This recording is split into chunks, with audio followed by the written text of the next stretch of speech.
How did you get into solar? Tell me a little bit about your early path. I stumbled upon the PV effect, just did some random research, and all of a sudden I was like, wait a minute, are you telling me that there's a synergy between this, between silicon and the band gap energy of silicon and the energy of photons that can liberate electrons and just with no moving parts, nothing to maintain really, and just start creating electricity from falling sunshine. I mean, it's just magical. And it was one of those things like, and we could displace fossil fuels with this technology. Like all of a sudden I was really like, it was the first time I got super, super excited about science in general, even though I'd been, science was my thing, but not like a heartfelt thing. It was more of like an intellectual thing. This struck me in my heart. And it was one of those moments. It was a watershed moment where I just said, oh my gosh, I think I know what I want to do. And I went into South America to travel around and just be a young person. And I came back with that vision of like, okay, I want to be part of that solar workforce. How do I do that? And I took my first SCI class, and it was with Ed Eaton. It was incredible. Like, it's like, here's the guy I've been looking for. He didn't have the suit and tie, but this guy had all the answers when it came to the specifics of how you deploy solar, how you install it, how you design it. Like, he had all those answers. And so it was really exciting to meet Ed, and then by default, all the other SCI crew members. I started finding my people within the industry that really, we connected well. And we had a lot of similar goals and interests, and it was just a really fun time as well. Back when you started, the class was, how to sell solar, how to size solar, how to safely install it as close as we could to safely back then, and service it as well. And probably my guess is were you the only woman in your class? Or in the technical class at SEI? Let's see. At that first one in Flagstaff, there was maybe one other woman there, but certainly, yeah, it was either one or two women for a class of say 20 to 30 people. SEI decided to have a women's only workshop, and they called me up and they said, you're a woman from our last workshop, and you've been kind of hanging around and emailing us. Do you want to come down to Tucson and be a part of that? And I was like, oh my gosh, absolutely. Sounds like the best thing ever. And so Carol Weiss was there.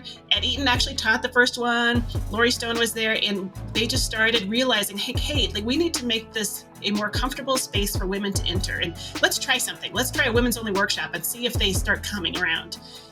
And we did. And that class got filled up with a bunch of women. And we realized, what's going on here? How come they didn't come to the co-ed class? And one thing that Carol and I realized after many years of attending workshops and conferences together is that we found each other, and we would sit right up front, and we would sit there, and there'd be something that would fly by, and we'd be like, did you get that? And I would look at her and be like, no, did you get that? She's like, no. I'm like, okay, you ask this time. And so we would like play off each other and be the annoying kids up front, asking questions, but making sure that our questions got answered. But we supported each other. And what we also realized is that there was a comfort level. Like, if she had me and I had her, okay, like, we've got each other's back.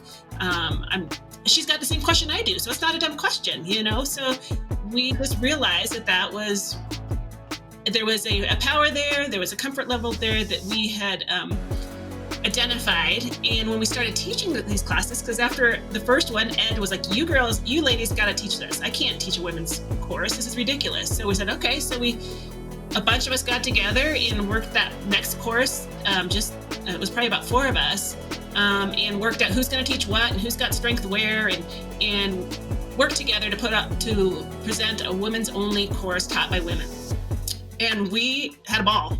I mean, the women in the class wouldn't stop talking, wouldn't stop, which is sometimes great, sometimes hard, but usually great, because they had been so quiet before. We would have women that had been electricians in their field, but had never been confident enough or comfortable enough to ask questions about the basics of electricity and how electricity actually works. And I actually had one woman stop me in the hall after class, just sobbing. I mean, this tough woman she's out there, she's pulling wires, she's got her work truck, she's got her tools, she's not afraid of working with this stuff, but the ability to feel comfortable asking those questions and truly understand the technologies she's working with, that had been missing. She did not feel comfortable enough to ask that in a co-ed space. And so we just started feeling like, wow, this work is really important. We're helping other women get past their fears and resistance to asking those questions, and giving them a comfortable space to really get confident in this industry. Share a piece of advice or wisdom that you want to pass on to our listeners. And I think my biggest one is not giving up. It's like that persistence coupled with confidence. Like, that's everything. Be persistent, be confident.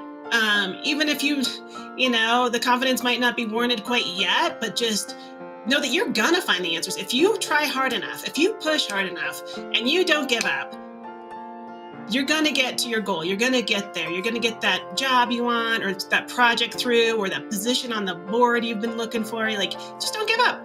And it may take longer. It may be a longer route to get there than you originally thought.